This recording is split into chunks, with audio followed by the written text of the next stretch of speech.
Hi friends, welcome back to my channel.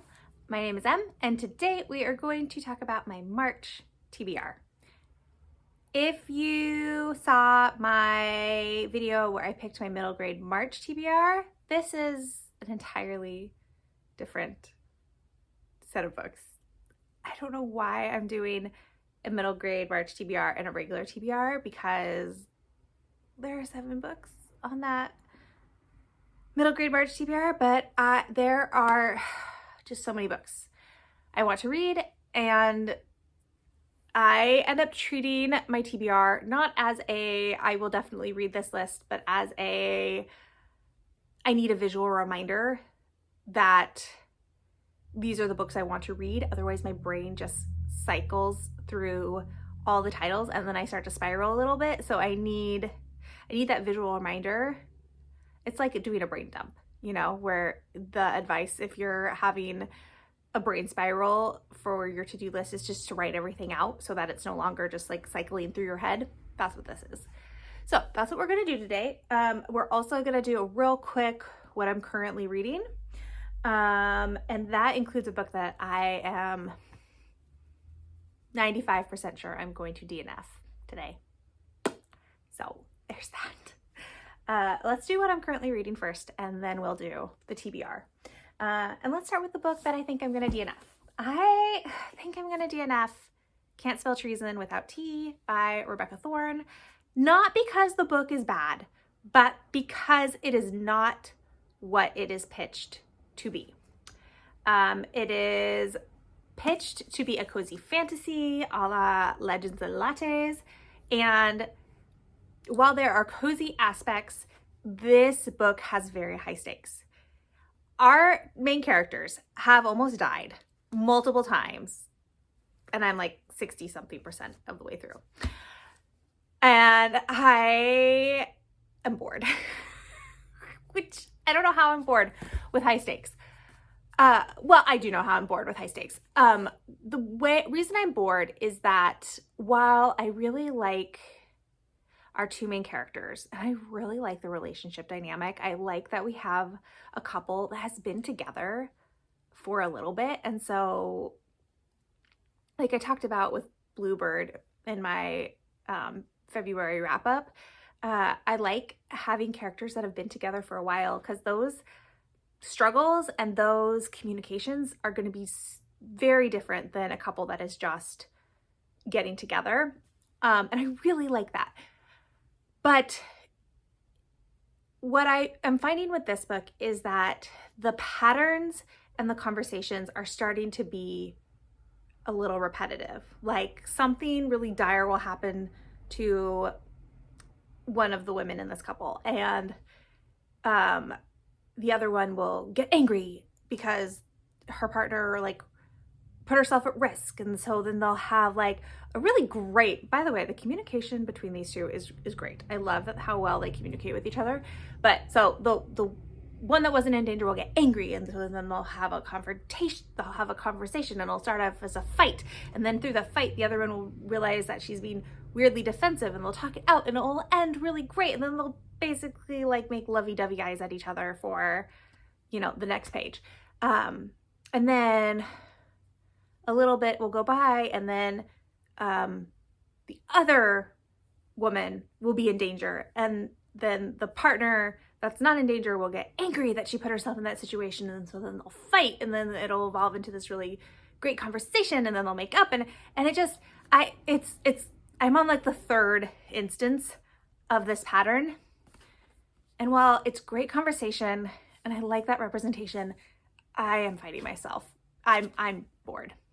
And I picked this up wanting cozy fantasy. Like I wanted these 2 women opening up this bookstore and tea shop together, and very little of the book has been setting up the tea shop and the customers and the bookstore and all those things that I really loved about Legends and Lattes, and that I think for me defines cozy fantasy is super low stakes. This is not low stakes. So that being said, I think I'm going to DNF it. I'm going to DNF it. I'm going to be better about it this year. It's not, I'm bored. I'm going to put it down. I'm going to move on. So that leaves me with 3 current reads. One I just started last night, and I read maybe 5 pages before I got tired and I couldn't keep my eyes open. But it's nonfiction. It's called The Dark Fantastic Race and the Imagination from Harry Potter to the Hunger Games. I've heard this is a very academic book. It's shiny because it's from the library. But basically just explorations of race in speculative fiction, primarily in, I think, books and media for children and teens.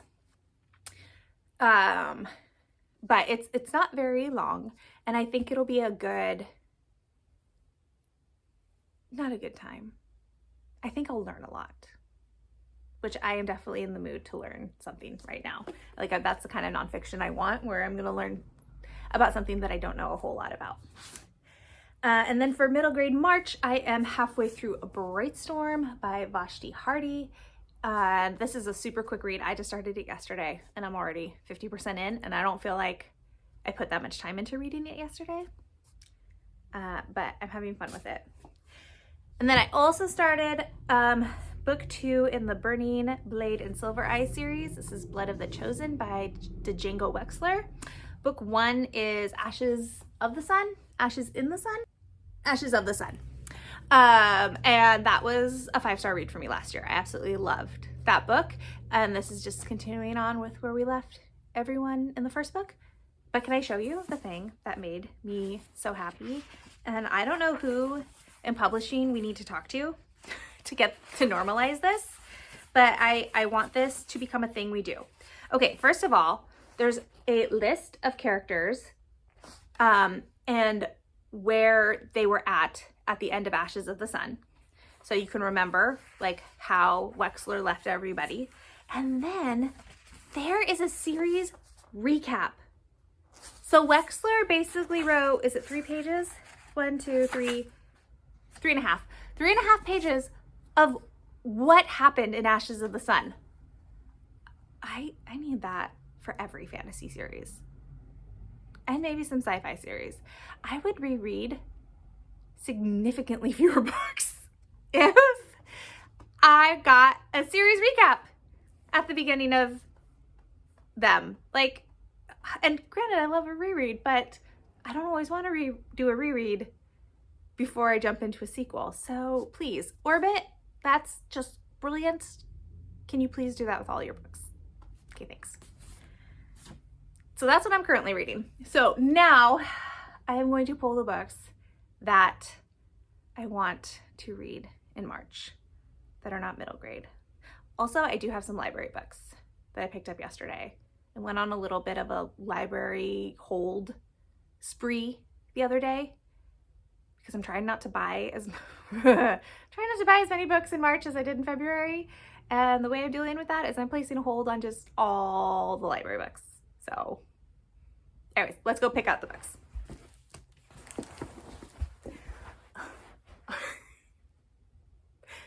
There's no way. There's no way I'm gonna read all these books. None. Okay.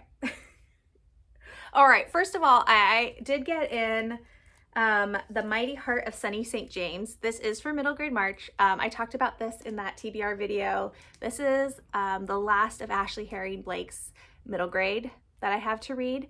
And I absolutely adore Delilah Green, but I also really love her middle grade. Like what is that first book called? Ivy Aberdeen's Letter to the World. I don't have a cover for it. And that's a book I feel like I should own too, but I don't. Anyways, her middle grade is great. And there is always some sort of bi or sapphic representation in her middle grade books, but it's these girls realizing that they are gay or bisexual, and it's great, especially like as a parent of someone who like very recently went through that like exploration and discovery of herself. I love that there are books that I can give her and be like, hey, look, you are in this book how you feel is in this book. So big fan of that. So adding this to the middle grade March. I also placed a hold on Kiki Kalira Conquers a Curse. This is the sequel to Kiki Kalira Breaks a Kingdom. This is another author who recently had her adult romance debut come out. It's by Sangu Mandana, and that she's the author of The Very Secret Society of Irregular Witches. But prior to that book, she was a YA and a middle grade author. And I read Kiki Kalira Breaks a Kingdom with my daughter when it first came out, and we both really liked it. It has a main character who has anxiety, and it was great anxiety rep for middle grade. Really love that. And this is the sequel, and I'm really curious to see what happens to Kiki in this book. So I am going to try to read that for middle grade March. Okay, so those are the middle grade March editions. And my plan is basically to always have a middle grade book going this month, even while I read my other things. Let's please remember that this is a possibility pile. I am not guaranteeing that I will read any of these. Yeah, where do I start? Okay, we're just gonna dive in. I am gonna try to continue my Murderbot reread with Artificial Condition, which is book 2 in the Murderbot Diaries. I don't really remember what happens in this one, except that we get introduced to Art, and Art is a serious competition for my love of Murderbot. I love Art a lot. It's a great character. Murderbot is a great character too, but I don't know. I'm always torn. But that's a novella, so super easy to consume. I also really like the Murderbot Diaries on audio. I think the narrator does a good job. I would also like to read Miss Moriarty, I presume, by Sherry Thomas. This is book something in the Lady Sherlock series. And the next book comes out this month, and I still haven't read this. I tend to hoard these books and then read them very quickly. But if you're not familiar, this is a gender-swapped Sherlock mystery series. I think this is like book 6. This is book 6. Book 7 comes out this month. And this is about Charlotte Holmes, who builds the persona of Sherlock in order to be able to solve mysteries that she wouldn't normally be able to solve because she's a woman in Victorian England. Watson's character is also a woman in this book, and the character work that Sherry Thomas does in the series is so good. There's also a slow burn romance in this series that just kills me in every book. It's so good. Charlotte and Ash together, it's so complicated. It's so fraught. It's so angsty, but because Charlotte is pretty practical, the angst manifests in really interesting ways. But anyways, I do need to read this. Audiobooks for these are also fantastic. Kate Redding does them, and I think she is just perfect, a perfect narrator. She's so good. All right, let's finish the books I want to read from my own shelf, and then we can dive into the rest of the library books. So I would also like to read the final installment in the Inheritance trilogy by N.K. Jemisin. This is The Kingdom of Gods. I've talked about it a number of times, but the book that came before this, Broken Kingdoms, was kind of a letdown for me. So I am real interested to see where this one lands, because I gave book 1 5 stars and I gave book 2 3.5 stars. So I'm very interested to see where this one lands. And then depending on how long it takes me to read Blood of the Chosen, I would really also like to read Emperor of Ruin, which is book 3 in the Burning Blade and Silver Eye trilogy. This just came out at the end of February. These covers too. I love these covers. I think they're just stunning. I mean, I 100% bought Ashes of the Sun because I thought the cover was so pretty. But anyways, yeah, so depending on how long it takes me to read that, I would like to also read this. But again, if if I'm a slower reader for this one, it's okay if I don't get to this one. All right, now we're at library books. So let's see, where do I want to start? Okay, well, I have another Sangu Mandana. She has a YA. I think it's science fiction trilogy. But it might be fantasy. I mean, the cover kind of looks like fantasy. Oh, but there's gods. Oh, and there's spaceships. I guess it's both. Okay. So Spark of White Fire, book 1 of the Celestial Trilogy. So yeah, because I really love Sangu Mandana's writing style. I mean, Kiki Kalira, I don't remember what my daughter and I gave it, but we both really liked it. Very Secret Society of Irregular Witches is one of my favorite books I read last year. So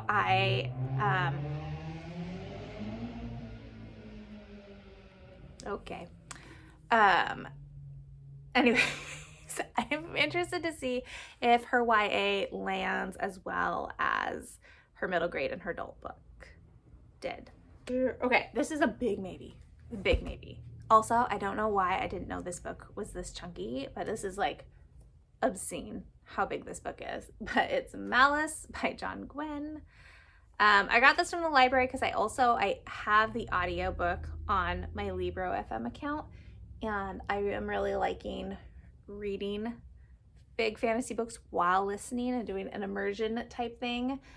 And so I thought I'd just check it out from the library. But this is a big maybe because I just didn't, I mean, maybe I should have, but I just didn't realize how chunky it was.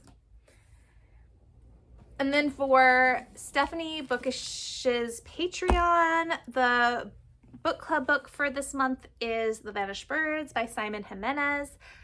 So this is high priority.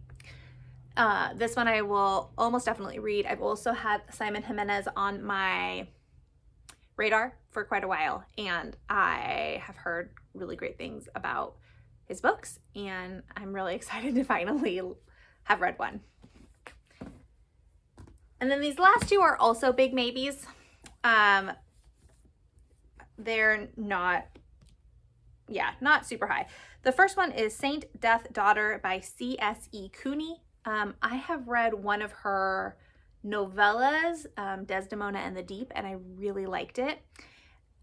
It was like a dark fairy book. And this one I don't know a whole lot about other than that it's fantasy and there's necromancers. And yeah, I really liked her writing in the novella that I read. So I'm interested to dive into this one as well, which fingers crossed that I find the time for it this month. What am I even doing? How is this gonna...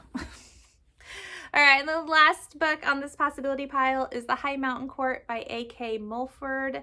This is book 1 in the 5 Crowns of Oakrith. And I want to read this because I've heard that this is fae fantasy, but with good queer rep. And I think book 4 comes out later this year, and book 4, the love interest is non-binary, which is really what put this on my radar. But I also don't know that if I have the capacity for high fae fantasy anymore. I think I might be over it, but if I am going to read one more, I want it to be one with queer characters, I guess. And I don't think that this is... I'm not sure what the queer rep is in this book, if there even is queer rep specifically in this book, or if I'm just reading this to get to the non-binary protagonist. So, things to be discovered. Whew. All right, that is my unhinged TBR for March. Wish me luck. I will say, okay, out of all of these, man, there's a lot. So the highest priority outside of the middle grade books are probably going to be these 4. These are the 4 I really want to have read by the end of the month. and then anything else will just be bonus. All right, quick interjection from future M. In my frantic pulling books that I want to read, I forgot about my self-destructing TBR books. So these are the books I purchased March of last year, and I have to read these or unhaul them by the end of March this year. So the remaining books that I purchased last year that I haven't read are The Circus Infinite by Con Wong. Is this another angry robot book? It is. So it's this. It's sci-fi, and I remember being really excited about it and seeing a couple of really good reviews, but there's like a space circus. Oh, the main character is Ace. That's why I wanted to read it. Main character is Ace. So I need to read this or get rid of it by the end of the month. And then the other one is A Brush with Love by Maisie Eddings. This is contemporary romance about a dental student. Yes. And a dentist. Is he a dentist? I don't know. But I have followed Maisie on Instagram for a really long time, and bought her debut because I wanted to support her, but I still have not read it. So I also have to read this or unhaul it by the end of the month. So add that to the rest of the nonsense that I am holding up. Okay. All right. That is it for this video. Thank you so much for watching and sharing some of your precious time with me. I really appreciate it. And I hope you all have a good rest of your weekend. Thanks, guys. I'll talk to you in the next one. Bye.